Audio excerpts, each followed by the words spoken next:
On August 8, 2019, radiation levels in the northern Russian city of Severodvinsk suddenly spiked. For a few hours, a message appeared on the city's official website warning residents about gamma exposure. Though the announcement vanished only moments later, thousands of worried citizens rushed to their local pharmacies to buy iodine tablets to protect themselves from radiation. Something had happened, but no one knew exactly what. In the days that followed, satellite imagery revealed strange activity off the coast near the Nenoksa Missile Test Site. Radiation monitoring pontoons, recovery barges, and specialized vessels gathered in formation, ready to look for something. Then came the funeral. State media showed 5 caskets draped in Russian flags as officials stood silent. There was no cause listed, only that the men were lost during weapons testing. While the government called it a rocket engine accident, the footage, the radiation spike, and the silence all pointed to something else, a secretive missile project that Western intelligence already had a name for: Skyfall.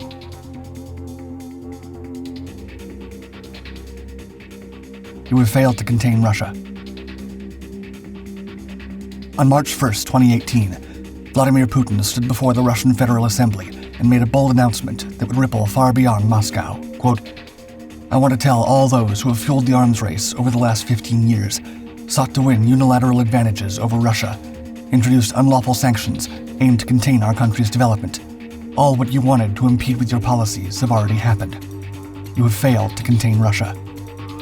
During his annual address to Parliament, the Kremlin leader claimed the country was nearing deployment of 6 state-of-the-art advanced systems designed to tip the global balance of power, declaring, quote, "These weapons are invincible against all existing and prospective missile defense systems." As he unveiled this latest technology, in the screens behind him were video animations of new missiles flying toward the United States, including footage of the new systems hitting what appeared to be Florida.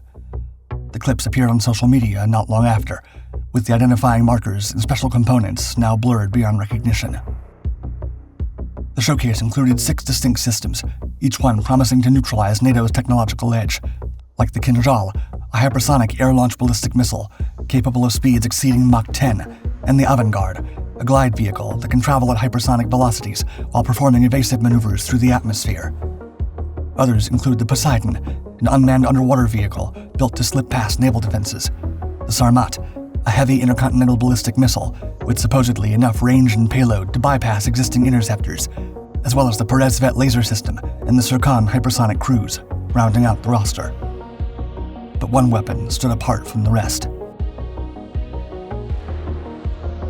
The Storm Petrel. Displayed with an animation of a lonesome cruise vehicle weaving through mountain ranges and around radar defenses, President Putin introduced the 9M730 Burevestnik, or Storm Petrel, a low-flying, nuclear-powered, nuclear-armed cruise missile. Little is known about the Burevestnik, codenamed Skyfall by NATO. However, what makes it unique is that, unlike conventional cruise missiles, which rely on chemical fuel, the Burevestnik was designed to carry its own miniature nuclear reactor. According to the president, after being launched by a solid-fuel rocket motor, its small nuclear reactor activates in flight, allowing the model to maneuver indefinitely, evading interception and approaching targets from unexpected directions, carrying conventional or nuclear payloads. Unlike conventional models, such as the American Tomahawk missile, which tops out at 1,500 miles, Burevestnik could, in theory, stay aloft for days, allowing it to cross oceans and bypass radar coverage entirely. This long-term capability would allow it to bypass fixed interceptor sites in Alaska, California, and Europe. Yet the concept itself was not new. Throughout the 1950s and 60s, in the middle of the Cold War, the United States pursued a similar ambition with Project Pluto, a program that aimed to develop a nuclear-powered cruise missile, codenamed SLAM, or Supersonic Low-Altitude Missile. It could fly for thousands of miles, dispersing radiation along its path and delivering multiple warheads. While Pluto was a technological success, the project was ultimately canceled. This was not due to failure, but the potential environmental consequences of actually deploying it, which were deemed catastrophic, posing as much risk to the United States as to its enemies. According to documents, even if its reactor could sustain such a mission, reliability, precision, and safety all remained in question. these concerns were about to be validated by Russia. Nenoksa radiation incident. After President Putin's 2018 announcement, little was heard about the missile. Behind closed doors, recovery efforts had been quietly underway. Then, on August 8, 2019, a powerful explosion rocked the White Sea, just off the coast of northern Russia. Official reports stated that a liquid-fueled rocket engine had malfunctioned at the Nenoksa Missile Test Site, causing a fire, with official statements insisting radiation levels remained normal. But only 15 miles away, the monitors in the city of Severodvinsk told a different story. Within hours, local authorities posted, then swiftly removed warnings about a spike in gamma radiation, as 2 meters had registered sudden peaks far above background levels. Before long, thousands of scared citizens hurried to their local pharmacies, emptying them of their iodine tablets, meant to protect their thyroid glands from contamination. Satellite images in the area also revealed unusual activity offshore, with barges, radiation monitoring pontoons, and specialized vessels clustered in the waters near the blast site. With this, Western analysts pieced together a new theory. This had not been a simple missile test, but a recovery operation of a Burevestnik missile, along with its miniature nuclear reactor, following a failed test. Soon after, Rosatom, Russia's state nuclear agency, confirmed that 5 of its specialists had lost their lives in an incident vaguely described as involving an, quote, isotope power source for a liquid-fueled rocket engine. In November 2019, the Kremlin held a formal ceremony for the fallen scientists, with President Putin calling the weapon the men had worked on an unparalleled system, essential for protecting Russia's sovereignty for decades to come.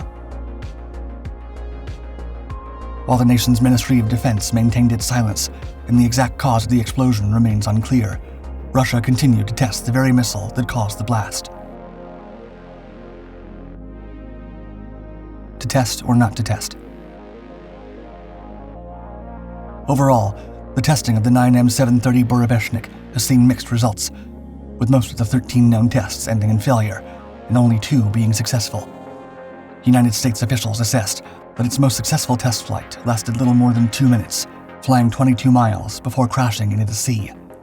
In another, the weapon's nuclear reactor failed to activate and managed to only fly down a few miles from the launch site. Since 2018, Russia's experimental Burevestnik missile has garnered global attention due to its nuclear-powered propulsion. However, as with many projects from the Federation, it has also raised serious concerns over its technical feasibility and safety. Diverse opinions exist. Some believe its ability to evade missile defenses and reach long-distance targets gives Russia a strategic advantage, especially for second strike scenarios. At the same time, others are skeptical about its real-world utility. According to Thomas Countryman, a former U.S. State Department official, it is, quote, a uniquely stupid weapon system, a flying Chernobyl that poses more threat to Russia than to other countries. Meanwhile, Hans Christensen, part of the Federation of American Scientists, says that, quote, the missile will be as vulnerable as any cruise missile. Fast forward 5 years. In the fall of 2023, satellite imagery revealed renewed activity at Russia's remote Arctic test sites in Pankovo. Vehicles and trailers appeared on launch pads near Pankovo, the same facilities linked to Burevestnik tests all those years before. Simultaneously, there were temporary aviation danger zones declared over parts of the Barents Sea, advising pilots to avoid airspace 12 miles from the site. The warnings were quietly extended, mirroring patterns seen ahead of past missile trials. Additional images captured in late September showed shelters being pulled back from specific launch positions, the arrival of missile-sized trailers, which disappeared mere hours later. Yet no launch was ever publicly acknowledged, leaving analysts to debate whether this was a live test, component trials, or a nation simply signaling its intentions. But now, it seems Russia is closer than ever to deploying this weapon, or at least a variant of it. Pressing forward. More than 1,000 miles south of the Arctic test range at Pankovo, a very different site was taking shape. By 2024, attention shifted to Vologda, a northwestern town nearly 300 miles north of Moscow, where new satellite photographs revealed a site with 9 hardened launch pads, each shielded by berms, suggesting preparations for something larger and much more volatile than conventional missile systems. Experts speculated that Russia could be planning to station Burevestnik missiles there, finally placing them within reach of Europe's northern borders. According to Jeffrey Lewis, a missile expert who reviewed the images and the unusual features of the site, including its proximity to nuclear storage bunkers, quote, "This imagery suggests something very unique, very different. It aligns with Russia's development of this nuclear-powered missile." In recent public statements, President Vladimir Putin declared that the missile's development was complete and full production was about to begin. However, whether this is real or more like a geopolitical signal remains to be seen. What once seemed like a far-fetched project is edging closer to reality, and the process of Russia actually fielding the Burevestnik missile has set off alarms in Washington and across NATO.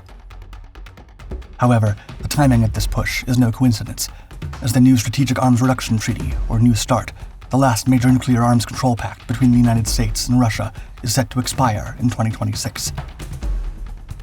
Yet for all the big talk, the missile's track record tells a much less impressive story. With exploding reactors, radiation leaks, and failed recoveries, so far, the only people the Burevestnik has managed to harm are its own designers. Whether Burevestnik becomes a credible threat or remains an expensive science project with wings, one thing is clear: Russia is more than willing to accept the danger.